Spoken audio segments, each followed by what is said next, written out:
Este programa é livre para todos os públicos. Pelo sinal da Santa Cruz, livrai-nos Deus, nosso Senhor, dos nossos inimigos, em nome do Pai, do Filho e do Espírito Santo. Amém. Zacarias, livro do Zacarias, capítulo 7, versículos 9 e 10. Zacarias, capítulo 7, versículos 9 e 10. Assim diz o Senhor dos Exércitos: deveis todos fazer julgamentos honestos, e cada qual pratique a bondade e a misericórdia para com seu irmão. Não deveis colocar em apuros nem a viúva, nem o órfão, nem o migrante, nem o mendigo. Que ninguém fique tramando em sua mente qualquer coisa má contra o irmão. De novo, do início. Todos vós, todos, deveis fazer julgamentos honestos. Precisamos tomar as nossas decisões com honestidade. Porque aqui julgamento não é você estar num tribunal. Julgamento é discernimento. É escolher, é decidir. É tomar iniciativas, atitudes em relação ao que está acontecendo, mas de maneira honesta. Sem prejudicar as pessoas. Sem tirar aquilo que é direito do outro. Deveis todos fazer julgamentos honestos. E cada um, pratique a bondade e a misericórdia. Como parte das atitudes boas e honestas que nós vamos tomar, o que o Senhor está pedindo de nós?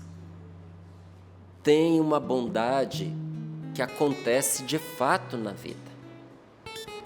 Não pode ser uma bondade só que a gente sente dentro do coração, não. Tem que ser uma bondade que vem para fora, que se manifesta. Não seja só bom por dentro, seja bom por fora também. Faça o bem. Coloque em prática, ou nas palavras que está aqui, cada um.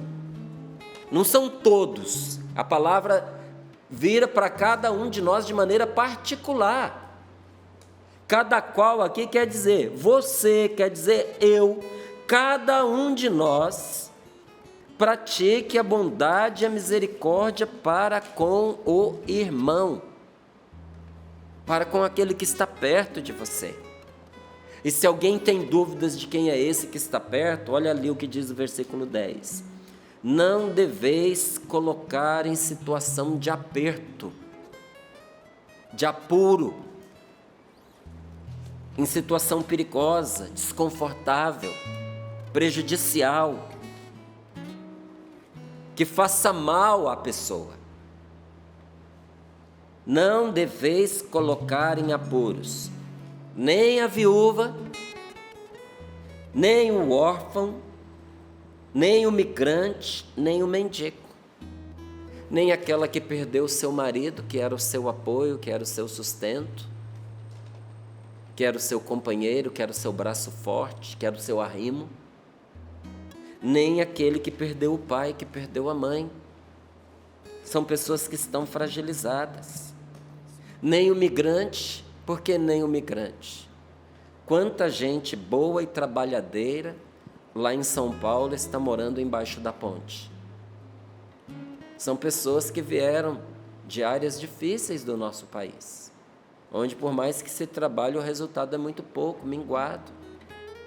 Ainda há pessoas no sertão assim, agreste, do nosso país, que sofrem ainda com a falta d'água. E muita gente não conseguindo subsistir naquele lugar é obrigado a migrar. E tudo que a pessoa tinha era aquele seu pedacinho de chão, era a sua casinha, que não dá para levar nas costas. chega numa cidade grande, como é o caso de São Paulo, Rio de Janeiro, com o sonho de ali encontrar emprego, trabalho. Só que a gente sabe que ao mesmo tempo em que sobra trabalho em umas áreas, falta em outras. E hoje em dia o mundo é muito exigente, é cruel até, em relação à mão de obra capacitada. E a pessoa fica numa situação de indigência, muitas vezes sendo julgada por quem passa. Diz lá, ó, é vagabundo, não quer trabalhar, não é, sujando a cidade. E se você olhar com atenção, não é uma pessoa isolada, é o marido, a esposa, os filhinhos. Migrante, gente. É uma fase difícil da vida da pessoa. Aqui no centro de Cachoeira Paulista, eu encontrei lá, uns dias desses aí, um pessoal que cuida dos carros, fica ali na rua para cuidar dos carros. E um dia desses, eles vão conhecendo a gente, vão sabendo que a gente é da Canção Nova, e vão se afeiçoando a nós. Aí cuida do carro para ganhar um dinheirinho. E um dia desses eu desci com a Rose e nós estávamos com aquela camiseta azul mescla de São Miguel Arcanjo, e eles estavam em 2 ali. E elogiaram a camiseta, gostaram, falaram um monte, fizeram piada, porque a gente estava igual, eu e a Rose e tudo mais, a gente gosta de vez em quando usar a mesma camiseta.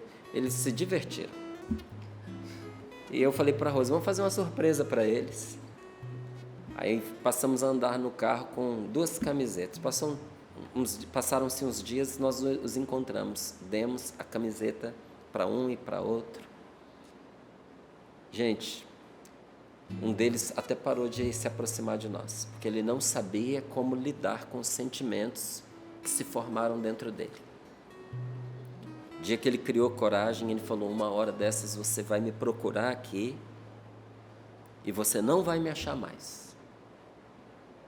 E quando você não me achar, pode saber que foi pelo que você fez. Porque, Márcio, eu não nasci para ser mendigo. E eu não serei isso para sempre. E vai chegar a hora, e é logo, que eu vou sair dessa vida. Eu já não vejo ele há algum tempo já. Às vezes nós julgamos as pessoas e pensamos, está ali,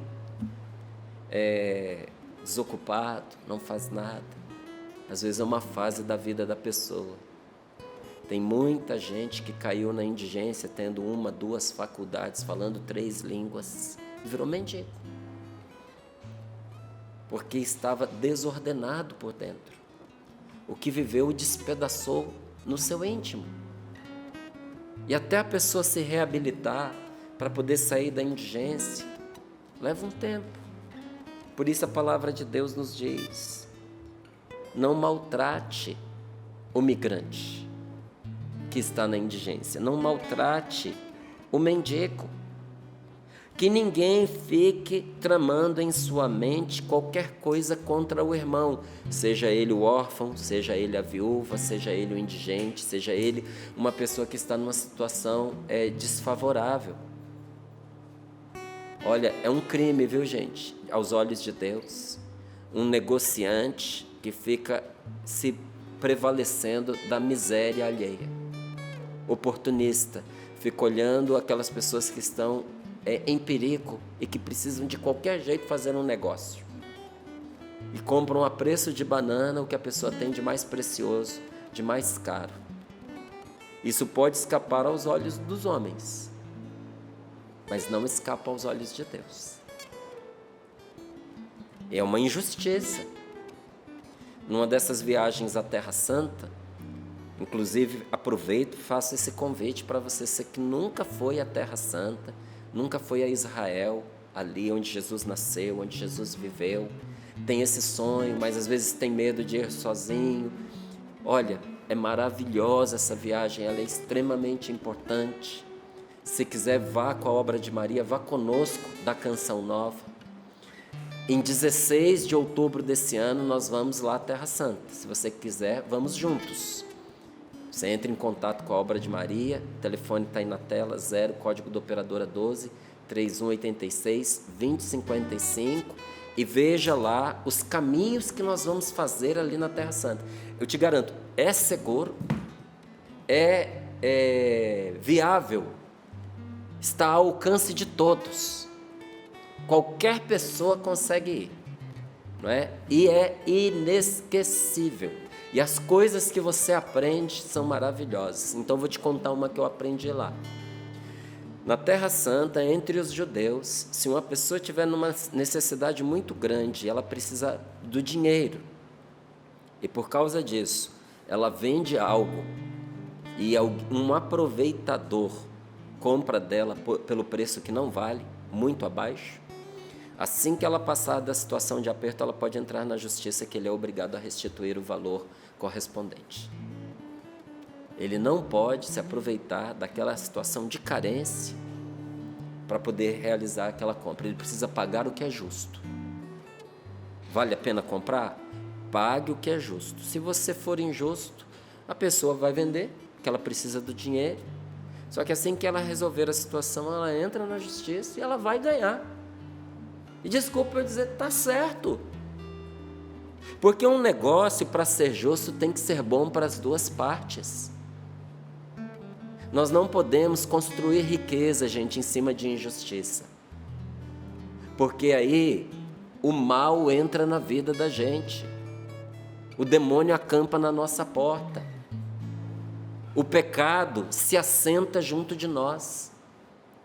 Olha lá, nesse tempo de Quaresma, constantemente, a liturgia, a palavra de Deus nos lembra do que aconteceu no Egito, como o povo de Deus foi libertado. E a maldade da escravidão sobre um povo fez com que aquele exterminador entrasse na casa do faraó e de todos os egípcios e levasse a vida de cada primogênito da casa. O mal que a gente faz para os outros tem o triste hábito de voltar para nós. Então, não façam mal. Não façam mal. Pelo contrário, que ninguém fique tramando em sua mente, olha, na sua cabeça, não é nem na prática, que ninguém fique arquitetando o mal contra o irmão. Pelo contrário, cada qual pratique a bondade e a misericórdia para com o seu irmão. Só tem um jeito de nós sermos presença de Deus.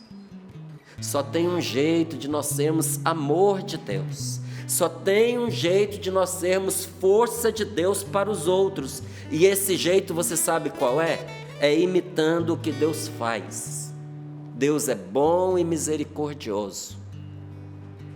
É usando de bondade e de misericórdia. É seguir o exemplo de Jesus. Porque as pessoas são necessitadas, tem muita gente precisando, como eu e você também precisamos, e de vez em quando aparece alguém para estender a mão e nos ajudar. Não é assim com você? Porque comigo é assim. Eu vejo que eu ajudo muitas pessoas, mas eu vejo também quanta gente me ajuda, quanta gente é mão estendida para mim no momento de necessidade, por uma palavra, por um carinho, por um acolhimento. Quanta gente Deus coloca para ser voz dele na minha vida. Uma vez eu estava pregando no sul do país, e no encontro havia uma mãe que estava lá no fundo, bem junto à porta de saída, e ela trazia no colo um bebê de colo, que chorava de uma maneira estridente. E olha, gente, para nós que pregamos, atrapalha demais, é um incômodo. Criança que fica correndo, virando cambalhota, parece que não tem pai nem mãe para cuidar. Atrapalha quem está pregando, atrapalha quem foi lá para participar do encontro. Então, pai e mãe que leva a criança para o encontro, pode levar, não tem problema, mas tem que cuidar.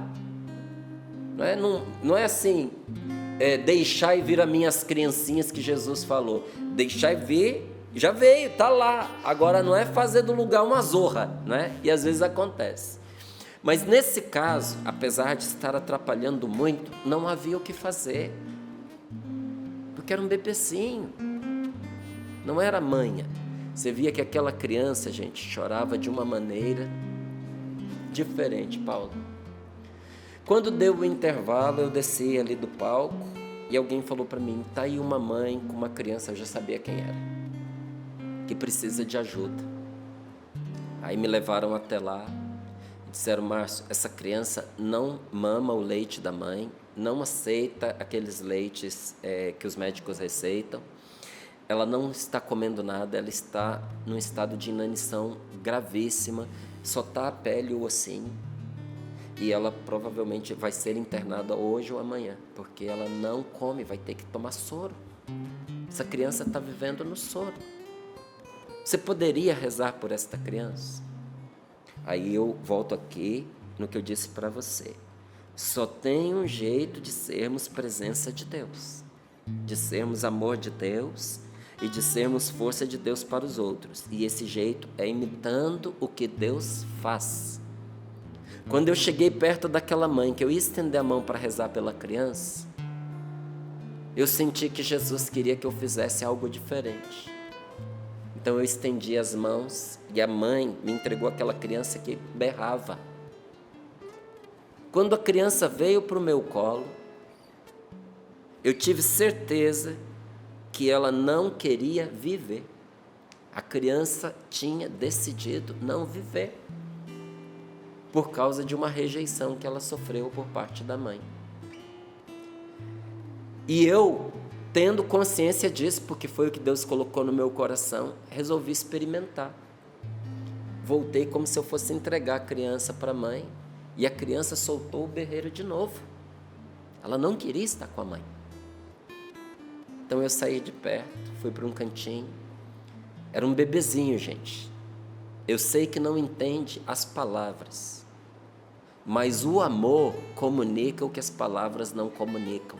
E eu comecei a conversar com aquela criança, a abençoá-la e a dizer umas coisas verdadeiras e importantes para ela. Comecei a falar para ela, olha, sua mãe está preocupada. Sua mãe trouxe você aqui porque sua mãe quer que você viva. Sua mãe estava doente. Naquela altura em que ela ficou grávida de você, ela não estava preparada para ter um bebezinho. Mas ela te ama, ela está sofrendo, ela está preocupada com você. Perdoe a sua mãe. Você precisa mamar. Você precisa comer. Porque olha, Deus te ama e quer que você viva. E sua mãe te ama também. E ali fui rezando por aquele bebezinho. Quando eu devolvi no colo da mãe, para surpresa da própria mãe e daqueles que estavam em volta, a criança sossegou. Isso foi no sábado, o encontro continuava no domingo. No domingo eu recebi a notícia. O que não acontecia há semanas, a criança mamou como nunca. A criança não dormia, dormiu a noite inteira. Passado dias, saiu daquele estado precário, não precisou ser internada novamente, por causa de um momento de oração. Gente, a Canção Nova não faz encontros de oração para juntar pessoas. A Canção Nova faz encontros de oração porque era isso que Jesus fazia.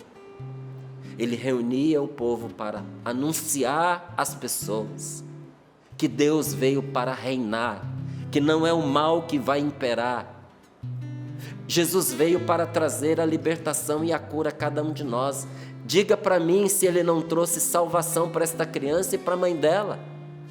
É isso que Jesus veio trazer. E olha, eu sei que muitas pessoas sofrem, porque tal qual esta criança, enfrentaram, ou no ventre materno, ou na sua primeira idade, enfrentaram atentados contra a própria vida, porque a mãe teve depressão pós-parto, porque a mãe não estava esperando ficar grávida, porque a mãe foi abandonada pelo homem que a engravidou, porque aquela mulher que engravidou sofreu uma grande pressão da família que não queria aquela criança, que às vezes teve um monte de gente na cabeça falando para abortar. Às vezes a própria mãe queria o aborto, rejeitou a criança, ou até tentou, tomou remédio, não foi o suficiente, e pode ser que isso tenha acontecido com você. Talvez você esteja aqui por puro e simples milagre de Deus. Porque naquela altura em que sua mãe estava afetada, ela não te quis, mas Deus te quis. Talvez o seu pai tenha querido que a sua mãe abortasse você, mas você parou para avaliar essa situação de perto?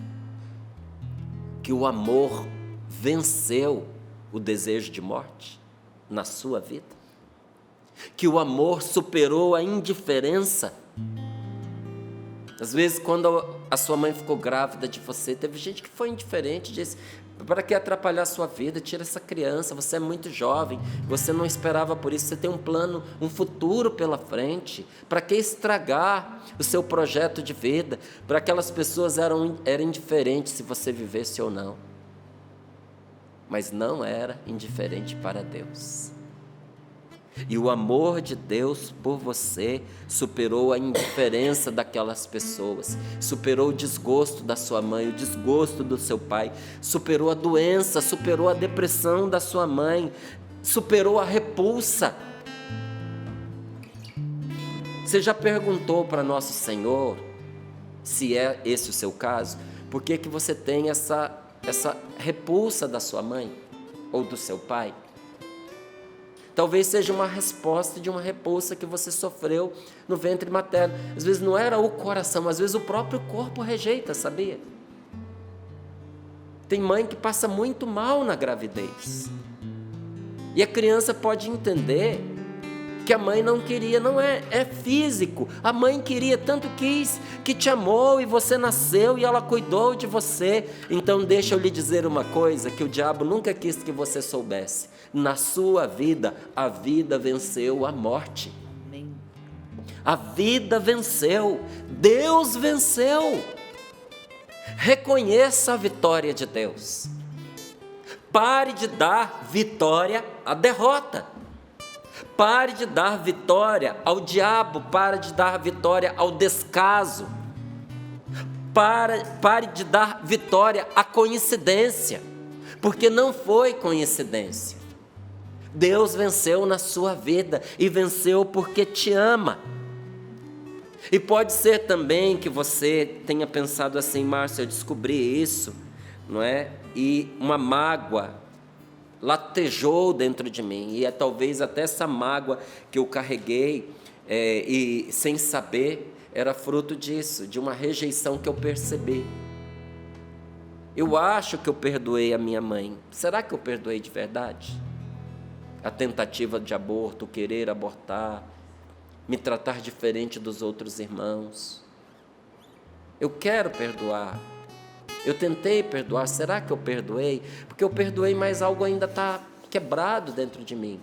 Uma coisa é o perdão, outra coisa é a cura da mágoa. Não é? Se uma pessoa desastrada cai em cima de você e quebra o seu braço, e ela também se machuca, você percebe que ela não fez por mal, mas ela quebrou o seu braço. Como ela não fez por mal e ela te pede perdão, você perdoa. E você deu o perdão do fundo do coração, mas o braço não emenda só porque você perdoou. Não emenda. Agora, depois de ter perdoado, você precisa curar o braço. E quando o que quebra é o coração da gente? A mesma coisa. O primeiro passo para você curar a mágoa é perdoar. Porque quando você perdoa é como se você arrancasse o espinho que está cravado no coração. Sem perdoar, esse espinho não é retirado. Sem perdoar, o buraco não se fecha. Então, o primeiro passo para a gente receber uma cura interior é retirar o espinho que está lá. Isso você só retira perdoando. Agora é o processo de cura. Por isso precisa se achegar a Jesus para curar. Então, como é que eu sou presença de Deus? Como é que eu sou amor de Deus? Como é que eu sou força de Deus para quem está precisando? Imitando Jesus. tomando nos braços aquele que está abatido, enfraquecido, sofrendo, como aquela criança. Às vezes a gente vai ter que pegar um adulto no colo, igual eu peguei aquela criança, gente, mas não é com os braços da carne, é com os braços do coração, é acolher a pessoa dentro de nós. Isso que a gente precisa fazer. Então, quando a pessoa diz que eu sou cristão, aliás, a pessoa que diz eu sou cristão, sabe o que essa pessoa está dizendo? Eu tenho em mim o amor de Jesus. Se você vier a mim, você vai encontrar amor. Será que eu posso dizer isso hoje? Eu tenho em mim o amor de Jesus. Se você vier em mim, você vai encontrar o amor. Não é cristão, não é aquele que sabe a Bíblia de cor, não, porque o capeta também sabe a Bíblia de cor, melhor do que a gente. Mas se você for até ele, você não vai encontrar nem bondade, nem misericórdia, nem amor. Ele não vai ter compaixão de você. Tem gente que tem a palavra de Deus na boca, mas não tem no coração. Sabe a Bíblia de cor, mas não tem uma vírgula de amor pelas pessoas. Isso é muito triste. Tem gente que gosta de Jesus, tem admiração por Jesus, mas a pessoa não tem o amor de Jesus em si. Então, se você se achega a ela, você não encontra o amor de Deus nela. Então, está errado esse negócio aí de dizer eu sou cristão, não é? Então, nós temos que levar em consideração, quando a gente diz isso, o quanto Deus é bom com a gente. Deus nunca abandonou o seu povo. Olha, a começar de João Batista até o mais antigo dos profetas, Deus sempre enviou alguém para ensinar a cada um de nós, ensinar o arrependimento, ensinar a pessoa a voltar ao bom caminho, ensinar a uma conversão para uma vida melhor. E não só isso, além de Jesus ter enviado essas pessoas para nos ensinar a voltar para Deus, porque eu e você precisamos voltar para Deus hoje, nós só temos hoje para voltar para Deus. Porque você não sabe o que te espera no dia de amanhã. Eu não sei o que me espera no dia de amanhã. Eu só tenho hoje para voltar para Deus. E Jesus, além de ter enviado todos esses para ensinar isso, não só isso, Ele veio pessoalmente nos dizer, a cada um de nós, a mim e a você nesta manhã: vinde a mim, todos vós que estáis cansados e fatigados, e eu vos darei descanso. O que Jesus fez com quem aceitou se achegar a Ele? Você sabe? O que Jesus fez com cada um que foi a Ele? Concedeu a cada pessoa que a Ele se achegou sem nenhuma dificuldade. Ele não pôs obstáculos, Ele não ofereceu nenhuma dificuldade. Jesus ofereceu a cada uma delas o perdão dos pecados e a imediata libertação do seu sofrimento. Quem sofre e vai a Jesus recebe libertação. Você precisa ir a Deus para se libertar do seu sofrimento. Você ouviu o testemunho do começo do programa? Daquela mãe que estava há anos abatida por ter enterrado seu filho, que estava com o seu coração quebrado. Você ouviu o testemunho desta mesma mulher que, ferida no seu corpo, padecia ali com esse braço quebrado, e o que aconteceu no momento em que ela resolveu, em oração, levar diante de Jesus o sofrimento do seu corpo, mas também o sofrimento da sua alma. Alívio imediato para o seu sofrimento, a cura do seu coração, e mais, o Senhor nos dá libertação espiritual pelo perdão dos nossos pecados. Todos aqueles que se achegaram a nosso Senhor, Jesus os santificou e o Espírito Santo os firmou. Aquela criatura má, caduca e doentia que existe em cada um de nós foi sepultada, foi enterrada nas águas do nosso batismo, e uma vida nova resplandeceu pela graça de Deus para nós. Então por que a gente vive igual defunto? Se nosso Senhor trouxe para nós vida nova pela graça, por que a gente vive igual um morto-vivo? Se arrastando por aí, mais com um pé na cova do que com um pé na vida, morrendo com aqueles que morreram antes de nós. Vamos honrar, sim, pelo luto, pelas boas lembranças, pela saudade, aqueles que padeceram, mas a gente ainda não terminou nossa missão.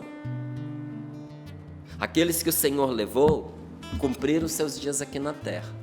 Não é o seu caso. Você precisa de graça de Deus, não é para morrer, você precisa da graça de Deus para viver. Você tem uma missão para cumprir, então não viva como um morto se arrastando. Mas se levante hoje pela força do Espírito Santo e pela graça de Deus.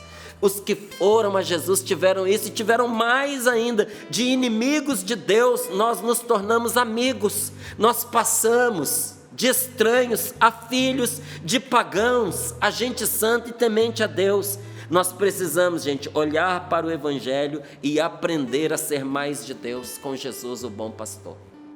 Precisamos aprender a ser mais de Deus, aprender de Jesus. O desejo de atender da melhor maneira possível aqueles que nos procuram. Aprender de Jesus a ter boa vontade com as pessoas, a ter bondade com elas, sabe, a fazer igual ao nosso Senhor. Aquilo que é normal hoje choca as pessoas. Foi abastecer o carro e a moça errou a conta por R$50. Tinha dado 142. Ela disse 192. Aí a gente achou estranho, porque não dá esse preço, né? E começamos ali a fazer as contas. Ela percebeu que a gente estava fazendo as contas e ela veio toda aflita, angustiada. Já era tarde da noite. Ela disse, me perdoa, eu errei, o valor não é esse. Falei, calma, minha querida, já são quase meia-noite. Você está trabalhando, você está cansada. Cometer esse erro, qualquer um poderia cometer. Ela quase chorando, ela disse, eu sei, mas foi uma diferença grande. Eu falei, então, mas você procurou corrigir, não foi? Ela disse, quero agradecer até a sua esposa que foi tão educada comigo, porque você não sabe o que as pessoas dizem para nós quando a gente comete um erro como esse. Eu falei para ela, as pessoas têm que entender que você é humana, que você também se cansa e que você pode errar. Não precisa, gente, a gente está com uma faixa estampada na testa, eu sou católico, eu sou cristão, para a gente fazer o bem para as pessoas, não. A gente precisa ser Jesus para os outros. Agora olha que coisa espetacular o que Jesus nos revela sobre o amor de Deus, quando Ele conta aquela parábola da ovelha perdida, que ao verificar que das 100, uma se perdeu, uma estava sozinha e sem rumo. O pastor que é Deus não fica de braços cruzados, conformado em cuidar daquelas que não se perderam, não, ele vai atrás, ele procura outra, atravessando vales, atravessando florestas, transpondo montanhas altas, perigosas, percorrendo desertos. Sabe o que significa? Que deu trabalho achar a bendita da ovelha, sabe? Num esforço incansável até encontrá-la. E quando Jesus a encontrou, diz lá a palavra de Deus, Ele não a castigou. Ele pegou a bendita no colo, não a obrigou a voltar à força. Pegou aquela ovelha no colo e tomando-a nos ombros, tratando-a com toda doçura, a levou de volta. É isso que você faz com as pessoas que se perdem de você, que se afastaram de Deus, ou que se perderam da sua casa, da sua família. Nós precisamos buscar aqueles que estão perdidos, aonde quer que eles se meteram. E quando chegar lá, não castigar a pessoa por ter se afastado, mas com todo amor, se precisar, pegar no colo e trazer de volta. E fazer como Jesus, o bom pastor, que se alegrou mais por aquela que ele achou do que por todas as outras que estavam garantidas. Não foi exatamente isso que Jesus fez comigo e com você? Feche os seus olhos um pouquinho. Na verdade, o Evangelho não está falando nem de ovelha, nem de pastor, mas de algo mais profundo. Essa parábola da ovelha é, na verdade, uma revelação de Deus, que nós nunca devemos considerar as pessoas como perdidas e sem esperança de salvação. Seu filho não está perdido sem esperança de salvação. O seu marido não está perdido sem esperança de salvação. O seu pai não está perdido sem esperança de salvação. A sua mulher não está perdida sem esperança de salvação. Nós não podemos deixar de ajudar com todo empenho aqueles que se encontram em perigo, gente. Em perigo de perder a sua vida e em perigo de perder a sua salvação. Nós não podemos demorar para ajudar as pessoas, porque você não sabe quanto tempo elas têm e quanto tempo você tem.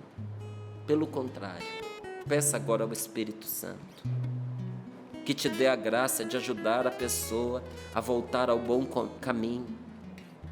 Reconduza para Deus aqueles que se afastaram da verdadeira vida. Não maltrate a pessoa. Fique feliz com a volta dela para Deus, para o bem dela. Você que fica com ciúme quando a pessoa está muito tempo sem ir num grupo de oração e de repente ela aparece lá com a cara mais lavada do mundo. Alegre-se, dê graças a Deus, fique feliz porque essa pessoa voltou para Deus, voltou para o bem dela. Vamos fazer festa como Deus faz festa quando a gente volta. Ajude a pessoa, não queira ser o chicote nas mãos de Deus, porque quando se trata do nosso retorno para o Senhor, Ele não quer chicote. Ele não tem na mão o chicote, Ele tem braços abertos. E os braços abertos de Jesus estão esperando por você nesta manhã e por todos aqueles que você reconduzir a Ele. Obrigado, Senhor. Obrigado por esta palavra que nos aponta o caminho da vida. Obrigado por esta palavra, Senhor, e eu tomo posse dela sobre mim. Deveis fazer julgamentos honestos, não julgar a pessoa para a perdição dela. Cada um pratique a bondade. Eu vou praticar a bondade, Senhor. Tenha misericórdia com seu irmão, Senhor, mesmo que eu tenha dificuldade, eu vou ter misericórdia com meu irmão. Vem, Espírito Santo de Deus, e me ajuda.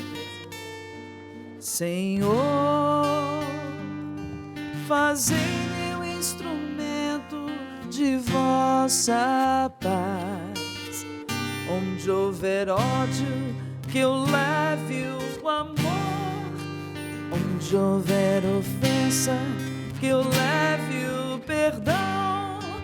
Onde houver discórdia, que eu leve a união. Onde houver dúvida, que eu leve a fé. Onde houver erro, que eu leve a verdade. Onde houver desespero, que eu leve a esperança. Onde houver tristeza, que eu leve a alegria. Onde houver trevas, que eu leve a luz. Ó Mestre, fazei que eu procure mais consolar que ser consolado, compreender que ser compreendido, amar que ser amado, pois é dando que se recebe, é perdoando que se é perdoado, e é morrer